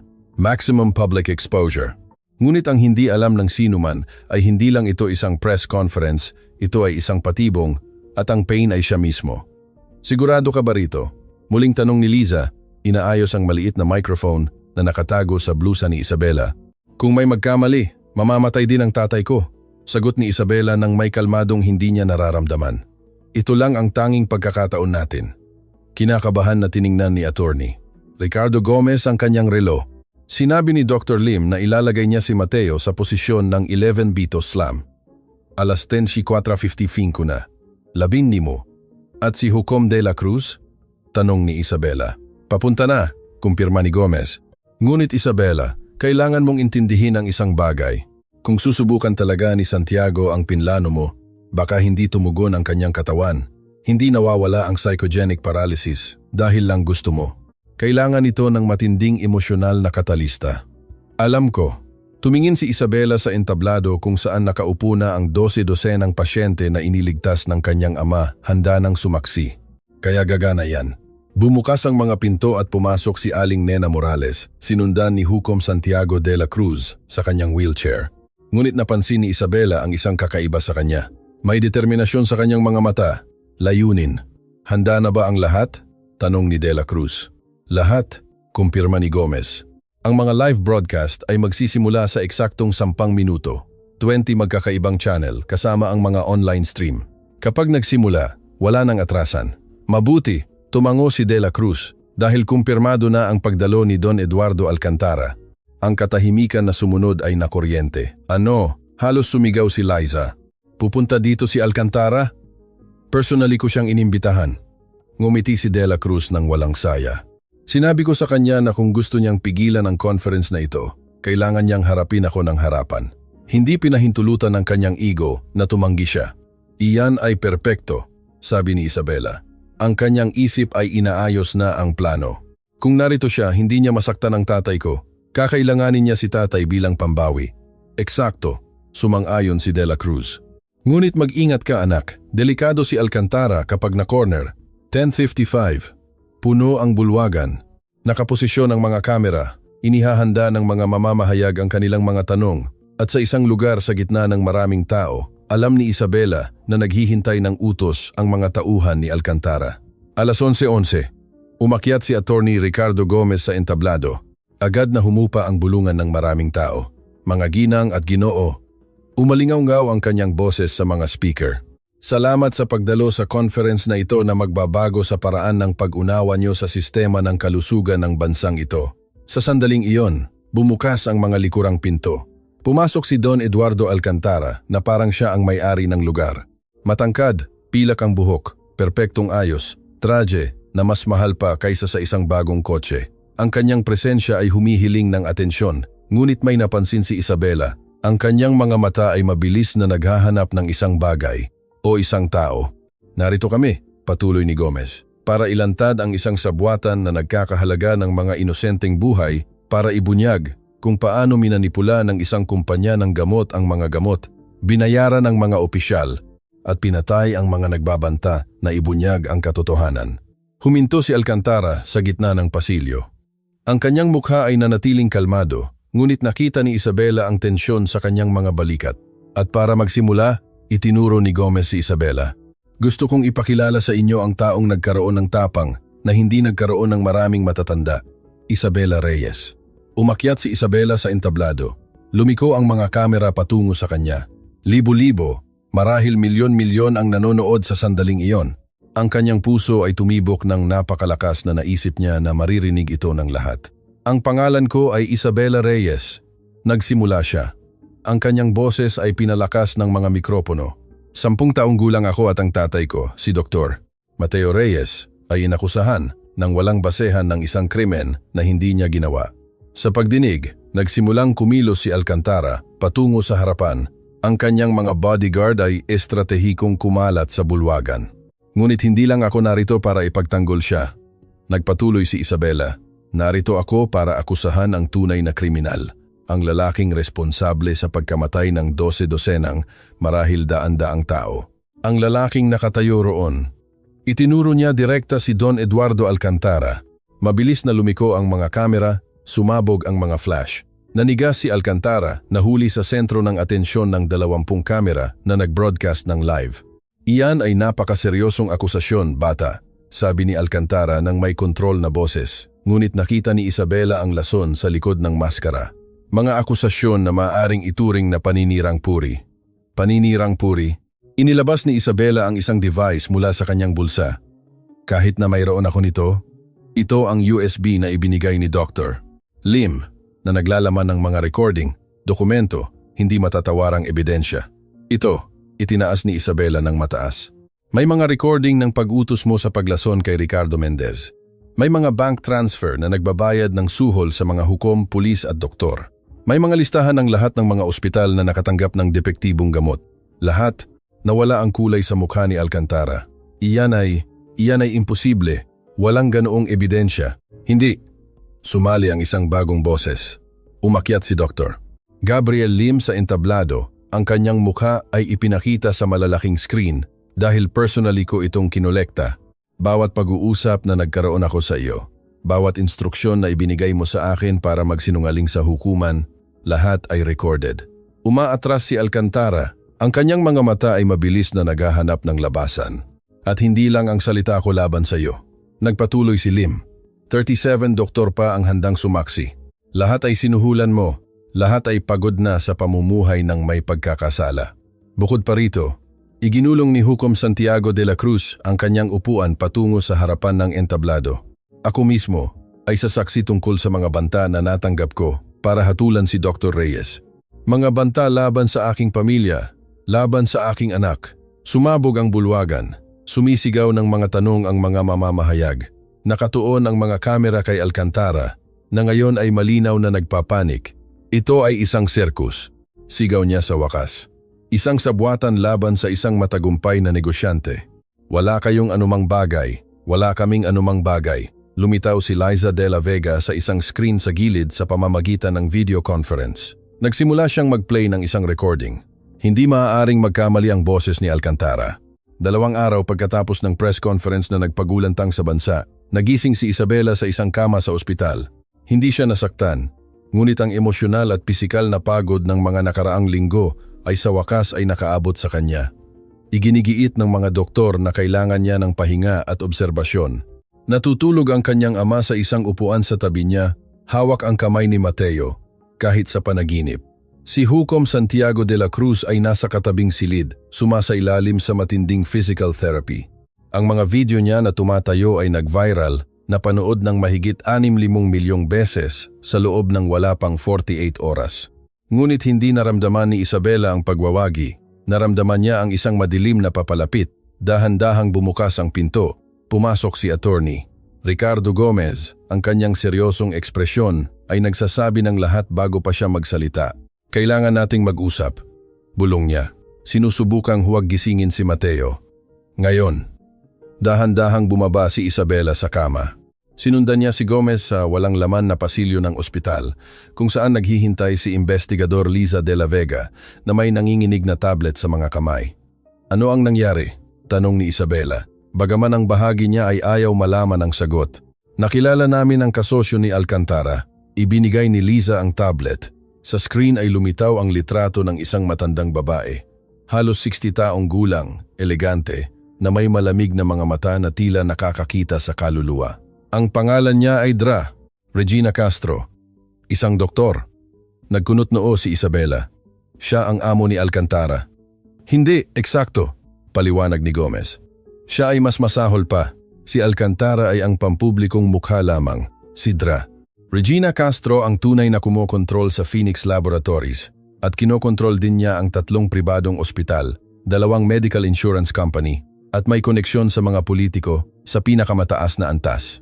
At bakit hindi nila siya inaresto kasama si Alcantara? Dahil opisyal na walang direktang koneksyon sa pagitan nila, sagot ni Liza. Lahat ng ebidensya na mayroon kami ay tumuturo kay Alcantara, tiniyak ni Castro na hindi kailanman mag-iiwan ng bakas. Hanggang ngayon, madilim na idinagdag ni Gomez dahil pagkatapos ng conference ay kinabahan siya at ang mga kinakabahan na tao ay nagkakamali. Inilabas ni Liza ang isa pang larawan. Ito ay isang litrato na kinunan sa panahon ng press conference sa likuran ng bulwagan.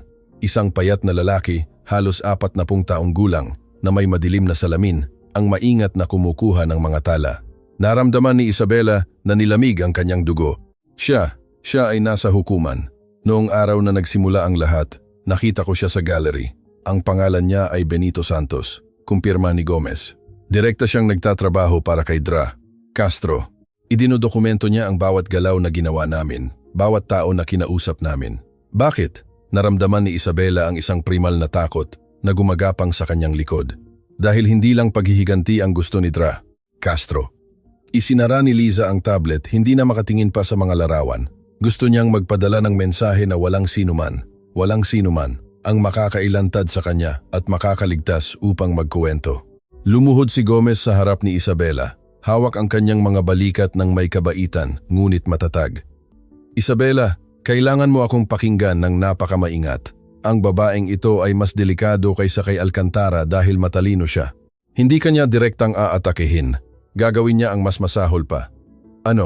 Sisirain niya ang lahat ng mahal mo ng dahan-dahan, sistematiko, hanggang sa hilingin mo na sana ay hindi ka na lang nagsimula ng laban na ito. Ang mga salita ay bumagsak na parang bato sa tiyan ni Isabela. Tatay ko, ligtas ang tatay mo rito.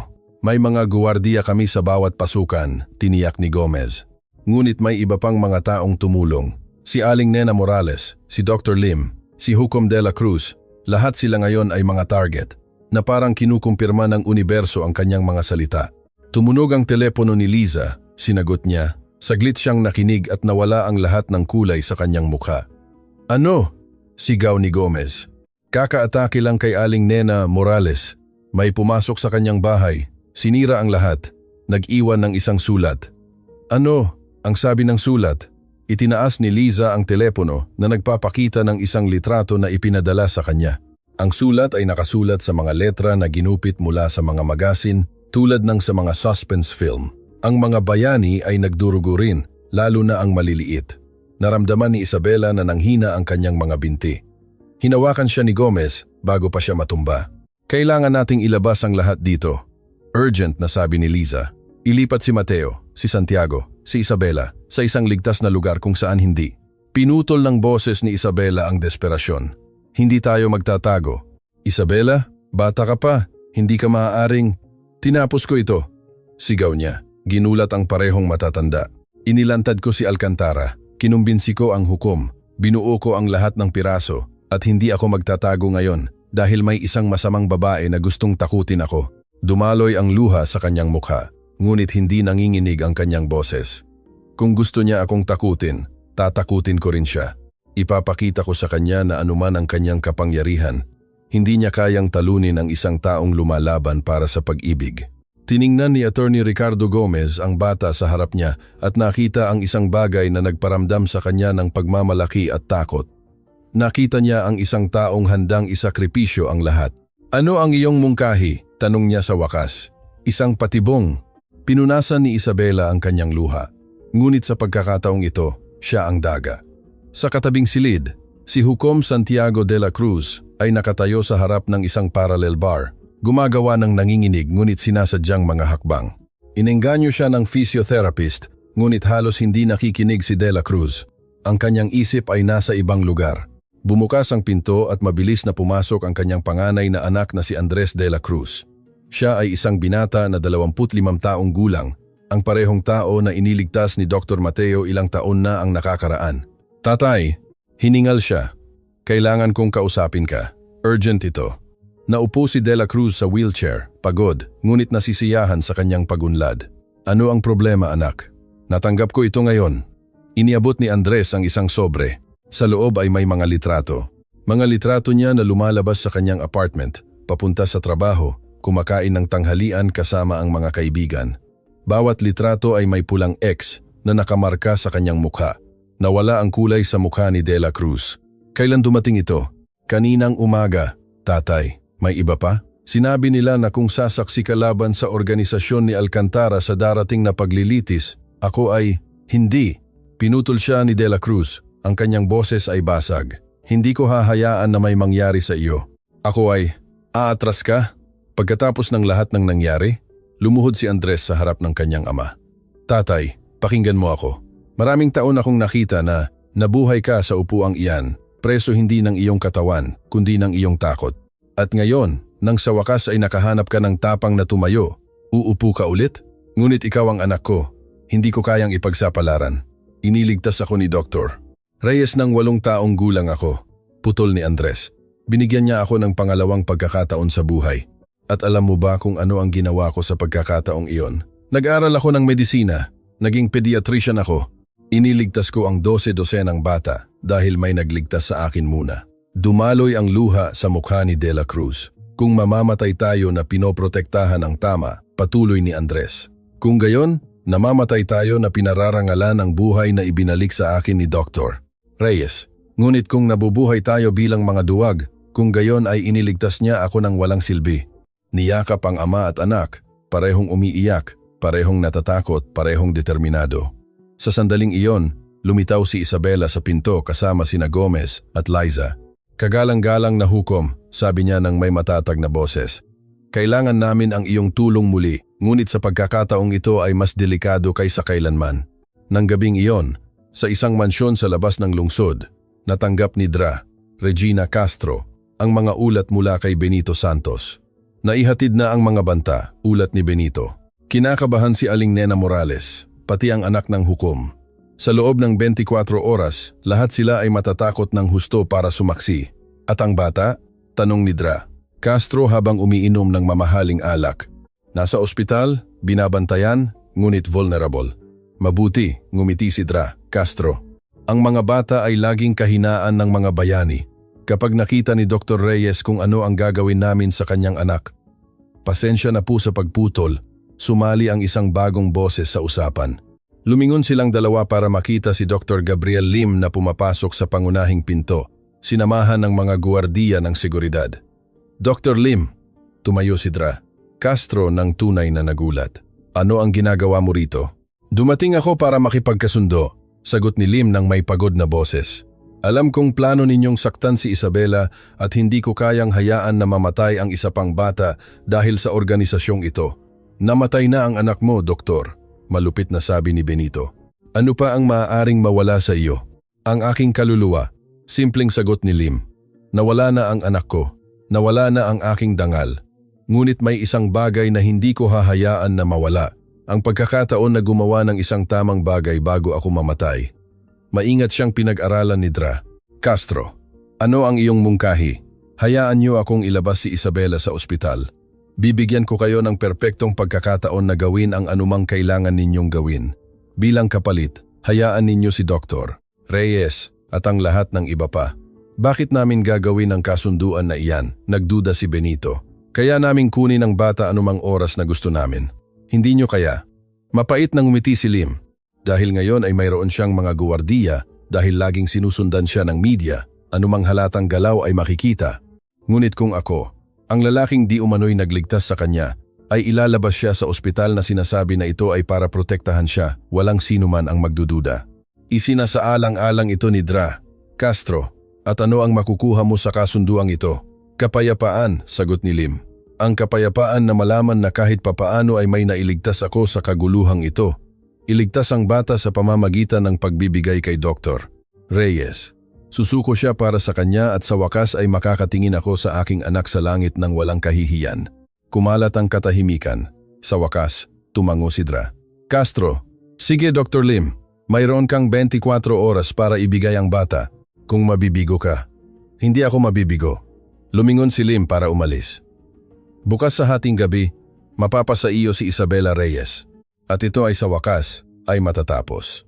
Nang lumabas si Lim sa mansyon, naglakad siya patungo sa kanyang kotse na nanginginig ang mga binti. Umupo sa manibela at umiyak sa unang pagkakataon mula nang mamatay ang kanyang anak. Pagkatapos ay inilabas niya ang kanyang telepono at tumawag sa isang numero. Gomez, sabi niya nang sumagot sila. Nasa loob ako. Ang plano ay nagsisimula na. Kinabukasan, habang lumulubog ang araw sa lungsod, nakaupo si Isabela sa silid ng ospital na nakatingin sa bintana. Sa wakas ay natulog ang kanyang ama pagkatapos ng maraming araw nang walang tamang pahinga. Nagpa-practice lumakad si Hukom de la Cruz sa katabing silid. Bawat hakbang ay isang tagumpay laban sa mga taon ng self-imposed na pagkakakulong. At sa isang lugar sa lungsod na iyon, ang mga mabubuting tao ay naghahanda na ipagsapalaran ang lahat sa isang desperadong plano para pigilan ang isang halimaw. Hinawakan ni Isabela ang salamin ng bintana habang pinagmamasdan ang kanyang refleksyon. Nakita niya ang isang 10 taong gulang na bata na mabilis na lumaki, na natuto ng mga bagay tungkol sa mundo na hindi dapat malaman ng sinumang bata, ngunit nakita rin niya ang iba pa. Nakita niya ang isang taong natuklasan na ang tapang ay hindi ang kawalan ng takot. Ito ay ang paggawa ng tama, kahit natakot na takot ka. Bukas, bulong niya sa kanyang refleksyon. Matatapos ito sa isang paraan o sa iba pa, at sa mansyon ni Dra. Regina Castro, ang doktor ay tumitingin sa kanyang sariling bintana, tiwala sa kanyang tagumpay. Hindi niya alam na ang patibong ay hindi para kay Isabela. Ito ay para sa kanya at malapit na itong sumara. Hating gabi. Ang abandonadong bodega sa labas ng lungsod ay balot ng dilim. Naglalakad si Isabela na hawak ang kamay ni Dr. Gabriel Lim na di umano'y direkta siyang dinadala sa kamay ni Dra. Regina Castro. Ngunit ang hindi nakita ng sinuman ay ang 30 federal agents na nakatago sa itaas na rafters, ang mga microscopic camera na nakatahi sa damit ni Isabela, at ang mga snipers na nakaposisyon sa mga kalapit na gusali. Natatakot ka ba? Tanong ni Lim sa kanya ng mahina habang papalapit sila sa mga pinto ng bodega. Takot na takot po, pag-amin ni Isabela. Pero itinuro po sa akin ni tatay na ang takot ay nananalo lamang kapag humihinto tayo sa paggawa ng tama. Pinigilan ni Lim ang kanyang kamay. Mas matapang ka kaysa sa sino mang matatanda na kilala ko. Bumukas ang mga pinto, sa loob naghihintay si Dra. Regina Castro kasama si Benito Santos at isang dosenang guwardiya. Ang mahinang ilaw ng bodega ay lumikha ng sumasayaw na mga anino na nagparamdam sa lahat na parang isang bangungot. Dr. Lim, ngumiti si Dra. Castro, ngunit walang init sa ngiting iyon. Nakita kong natupad mo ang iyong bahagi sa kasunduan. Narito ang bata. Dahan-dahang itinulak ni Lim si Isabela pasulong. Ngayon tuparin ninyo ang inyo. Hayaan ninyo si Dr. Reyes at ang lahat ng iba pa. Aba, syempre. Malumanay na nagsinungaling si Dra. Castro habang lumalapit kay Isabela. Bata, marami kang nilikhang problema. Mas marami kaysa sa dapat gawin ng isang bata. At marami kang sinaktan na tao, sagot ni Isabela. Ang kanyang boses ay matatag sa kabila ng takot na nararamdaman niya. Mas marami kaysa sa dapat gawin ng sinumang tao. Lumuhod si Dra. Castro upang maging kasing taas ni Isabela. Alam mo ba kung ano ang nangyayari sa mga bata na hindi nananahimik? Nagiging mga babae sila na nagbabago sa mundo. Sagot ni Isabela na direktang tumitingin sa kanyang mga mata. Sa isang sandali, may kumislap sa ekspresyon ni Dra. Castro, pagkagulat marahil o di sinasadyang paggalang. Sayang, sabi niya sa wakas habang tumatayo. Kaya naming gamitin ang isang katulad mo sa aming organisasyon. Benito, dalhin mo siya sa... Saan nga ba? Isang bagong boses ang umalingaw-ngaw sa bodega. Biglang sumindi ang mga pangunahing ilaw, pansamantalang binulag ang lahat. Nang luminaw ang paningin, nakatayo si attorney Ricardo Gomez sa pangunahing pasukan pinalibutan ng mga federal agents na may mga baril na nakataas. Dra. Regina Castro, formal na inihayag ni Gomez. Ikaw ay inaresto dahil sa pagsasabwatan para sa pagpatay, pagpupuslit ng mga peking gamot, panunuhol sa mga opisyal ng gobyerno at humigit kumulang at 37 karagdagang kaso. Ang mukha ni Dra. Castro ay nagbago mula sa kumpiyansa patungo sa galit sa isang iglap. Paano? Paano ninyo nalaman na personal akong darating? Humakbang pasulong si Lim, lumayo sa mga guwardiya ni Dra. Castro, dahil pinag-aralan ko ang iyong psychological profile sa loob ng maraming buwan. Hindi ka kailanman nagtitiwala sa iba sa maruming trabaho. Palagi mong gustong naroroon para sa huling suntok. Hindi pinahihintulutan ng iyong ego na gawin ng iba. Traidor. Sinubukan ni Benito na abutin ang kanyang baril, ngunit 3 ahente ang nagpatumba sa kanya bago pa niya ito mahawakan. Hindi ako traidor, kalmadong sabi ni Lim habang kinakapusan si Benito. Ako ay isang ama na nawalan ng kanyang anak dahil sa organisasyong ito at ngayon ay sisiguraduhin ko na walang ibang ama ang dadaan sa parehong karanasan, sinubukan ni Dra. Castro na umatras patungo sa isang likurang labasan, ngunit naharangan ang kanyang daan. Lumabas si Hukom Santiago de la Cruz mula sa anino, ngunit hindi sa kanyang wheelchair. Dahan-dahan siyang naglalakad na may baston para sa suporta, ngunit naglalakad ng may naibalik na dignidad. Dra. Castro, sabi niya, at ang kanyang boses ay may bigat ng mga taon ng hustisya na sa wakas ay naisa sa katuparan. Sa aking kapasidad bilang mahistrado ng mataas na hukuman, personal kong sisiguraduhin na haharapin mo ang bawat kaso, bawat buhay na sinira mo, bawat pamilya na winasak mo. Ikaw, tinuro ni Dra. Castro siya ng nanginginig ang daliri. Ikaw ay paralisado. Paano? Isang matapang na bata ang nagturo sa akin na ang mga bilangguan na itinayo natin sa ating isip ay mas malakas kaysa sa anumang pisikal na hawla, sagot ni De La Cruz, at na ang tanging daan tungo sa tunay na kalayaan ay ang paggawa ng tama, anuman ang kapalit. Tumakbo si Isabela patungo sa kanya.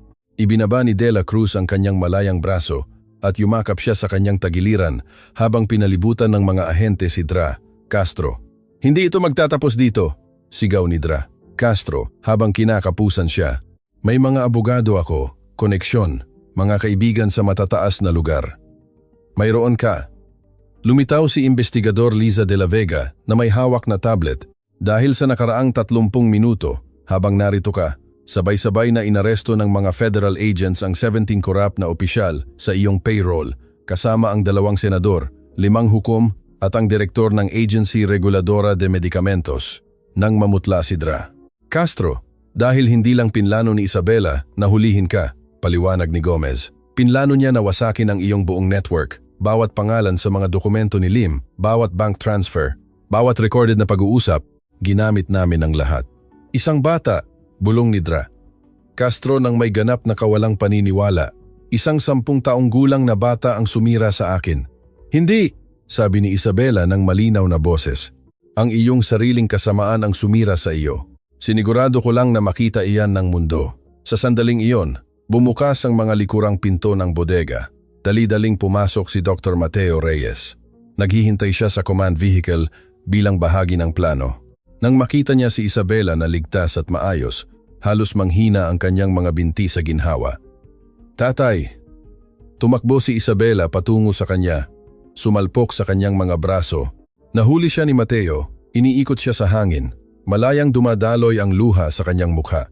Aking matapang, aking bayani, aking maliit na higante. Nagawa natin, tatay. Umiiyak si Isabela sa kanyang leeg. Tapos na, ligtas na tayo. Salamat sa iyo. Ibinaba ni Mateo siya, lumuhod para tumingin sa kanyang mga mata. Salamat sa iyong tapang, iyong katalinuhan, iyong malaking puso na hindi kailanman tumigil sa pagtitiwala sa tama. Niyakap ng ama at anak ang isa't isa habang inilalabas ng mga ahente si Dra. Regina Castro na may posas. Si Aling Nena Morales na nagko-coordinate mula sa command center ay pumasok sa bodega na may luha sa kanyang mga mata. Dr. Reyes, sabi niya ng may basag na boses. Sa loob ng 40 taon, marami na akong nakita sa mga ospital, ngunit hindi pa ako nakakita ng anumang katulad ng ginawa ng batang ito para sa iyo. Iniligtas niya ang higit pa sa aking buhay, sagot ni Mateo, habang mas mahigpit na niyayakap si Isabela. Iniligtas niya ako mula sa pagkawala ng pananampalataya sa sangkatauhan. Pagkalipas ng 3 linggo, puno ang bulwagan ng hukuman ng Korte Suprema.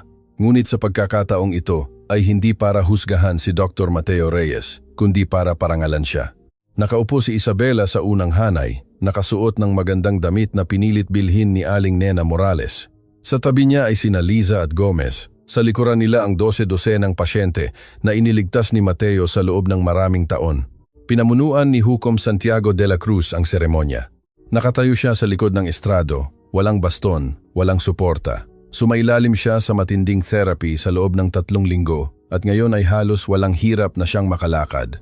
Ang mga video ng kanyang paggaling ay naging inspirasyon para sa milyon-milyong tao na humaharap sa kanilang sariling mga laban. Dr. Mateo Reyes, inihayag ni De La Cruz, ang kanyang boses ay umaalingaw-ngaw sa naibalik na autoridad. Sa loob ng 15 taon ay naglingkod ka sa komunidad na ito ng may huwarang dedikasyon.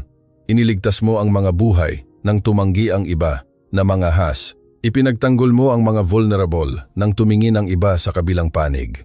At itinuro mo sa ating lahat ang tunay na kahulugan ng sumpa ng Hippocratic. Umakyat si Mateo sa estrado na nabigla sa emosyon. Ngunit mas mahalaga, patuloy ni De La Cruz, itinuro mo sa atin na ang tunay na kadakilaan ay hindi sa hindi pagbagsak, kundi sa pagbangon sa bawat pagkakataong tayo ay bumagsak. Sa aking kaso, literal, mahinang tawanan ang pumuno sa bulwagan. Kaya, isang karangalan para sa akin na ibigay sa iyo ang medalya ng Merito Sibil, ang pinakamataas na pagkilala na maaaring ibigay ng hukumang ito, Dr. Reyes. Ikaw ay kumakatawan sa pinakamahusay sa sangkatauhan. Nang ilagay ni De La Cruz ang medalya sa leeg ni Mateo, nakakabingi ang palakpakan, ngunit may isang tao lang ang tiningnan ni Mateo. Kagalang-galang na hukom, sabi niya nang humupa ang palakpakan. Mayroong iba pa na mas karapat-dapat sa pagkilalang ito kaysa sa akin. Humaharap siya kay Isabela, ang aking anak, na sa edad na 10 ay nagpakita ng mas malaking tapang kaysa sa karamihan ng mga tao sa buong buhay nila, na ipinagsapalaran ang lahat para ipagtanggol ang tama, na nagturo sa ating lahat na hindi mahalaga ang edad kapag sapat na ang laki ng iyong puso. Tumayo si Isabela, namumula ang kanyang pisngi sa hiya habang bumabaling ang lahat sa kanya. Siya ang aking bayani, patuloy ni Mateo, ang kanyang boses ay basag.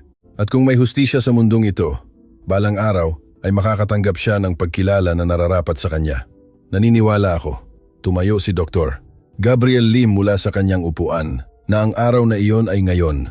Sunod-sunod, tumayo ang lahat sa bulwagan. Nagsimula ng mahina ang palakpakan, pagkatapos ay lumaki. Pagkatapos ay naging isang ovasyon na nagpapayanig sa mga pader. Umiiyak na ng hayagan si Isabela ngayon, na bigla sa pagmamahal na pumapalibot sa kanya.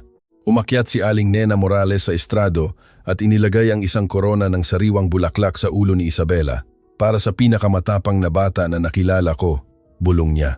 Nang gabing iyon sa apartment na sa wakas ay matatawag nilang tahanan ng walang takot, inaalagaan ni Mateo si Isabela sa kanyang kama. Sa unang pagkakataon sa maraming linggo, pareho silang nakatulog ng walang guwardiya sa pinto, ng walang mga bangungot na gumagapang. Tatay, sabi ni Isabela habang hinalikan siya ng kanyang ama ng goodnight kiss. Oo, aking matapang. Kung kailangan mong dumaan sa lahat ng iyon muli, gagawin mo ba? Mahigpit siyang niyakap ni Mateo. Bawat segundo ng sakit, bawat sandali ng takot, bawat luha. Gagawin ko ang lahat muli kung nangangahulugan iyan na mayroon ako ng sandaling ito sa iyo ngayon. Malaya, magkasama, matagumpay. Ako rin, bulong ni Isabela. Dahil natuto ako na laging nananalo ang pag-ibig. Marahil hindi agad, marahil hindi madali, ngunit sa huli, laging nananalo ang pag-ibig.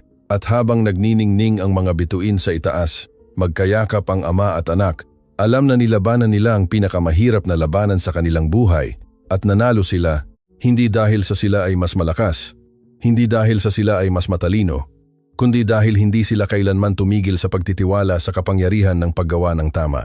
At iyon sa huli ang aral na kailangan ng mundo na tandaan, na ang isang matapang na tao ay maaaring magbago sa mundo, lalo na kapag ang taong iyon ay maliit, determinado, at may sapat na laki ng puso para magmahal kahit na tinuturuan siyang mapuot.